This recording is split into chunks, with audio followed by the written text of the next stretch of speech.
एक ऐसा काम करने जा रहा है जो यूएस ने कभी सोचा भी नहीं होगा और शायद कभी सोच सकता भी नहीं होगा।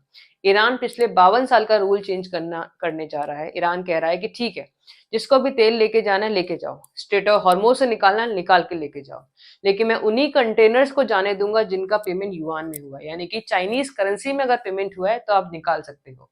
लेकिन अगर आपका ऑयल का कंटेनर का पेमेंट हुआ है डॉलर्स में तो मैं उसको जाने नहीं दूंगा।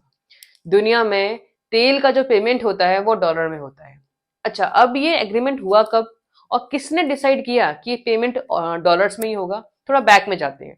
1944 में कॉन्फ्रेंस होती है जिसमें जिसे ब्रिटेन वुड्स कॉन्फ्रेंस भी बोलते हैं। यहाँ पे 44 देश आके बैठते हैं, मीटिंग करते हैं और ये कहते हैं कि जो देश की इकोनॉमी है वो कैसे चलाई जाए, वर्ल्ड की इकोनॉमी चलाई कैसी जाए, कौन सी करेंसी को आधार माने, कैसे पेमेंट किया जाए। तो यूएस कहता है कि ऑलमोस्ट सभी के गोल्ड रिजर्व हमारे पास है, 2/3 गोल्ड रिजर्व हमारे पास है, तो हमारी करेंसी को यूज होना चाहिए।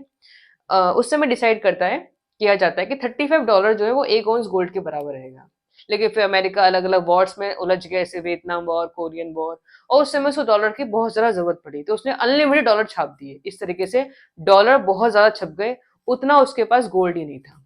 फिर फाइनली 1971 में यूएस के प्रेसिडेंट रिचर्ड निक्सन ने कहा कि हम गोल्ड का स्टैंडर्ड ही खत्म कर रहे हैं, गोल्ड के बदले सोना, सॉरी, गोल्ड के बदले डॉलर, ये किस्सा ही खत्म कर देते हैं।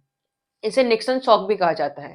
फिर बाकी लोग सोचने लगे अगर गोल्ड का स्टैंडर्ड ही खत्म कर देंगे तो लोग डॉलर रिजर्व में रखेंगे ही क्यों। फिर अमेरिका गया 1974 में सऊदी अरेबिया के किंग फैजल के पास, उन्हें कन्विंस किया कि आप जो अपना ऑयल का जो पेमेंट है वो डॉलर में करना शुरू करो। वो बोला कि हम क्या ऐसा क्यों करेंगे। वो बोले कि उसके बदले हम तुम्हें देंगे technology, military protection, security provide करेंगे। यहाँ से पेट्रो डॉलर सिस्टम का शुरुआत हुई। अब वो बोले कि भाई, किंग फैजल बोले कि ठीक है हम डॉलर में पेमेंट तो कर लेंगे, लेकिन उस डॉलर को करेंगे क्या। तो उन्होंने बोला हमारे यहाँ इन्वेस्ट करो, ट्रेजरी में इन्वेस्ट करो, हमारे यहाँ इन्वेस्टमेंट करो। तो डॉलर में पेमेंट होने के बाद डॉलर वापस से यूएस में चला जाता था। इस तरीके से ये साइकिल चली आ रही थी।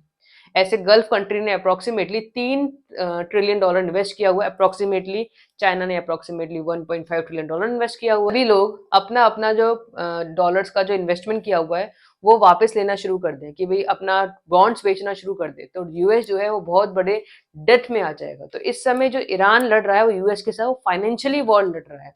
वो डॉलर के सिस्टम को बिल्कुल ही ब्रेक डाउन करने की कोशिश कर रहा है। अब ये ईरान का खुद का माइंडसेट है या फिर इसके पीछे कोई और वर्क कर रहा है, वो तो आगे चल के पता चलने वाला है।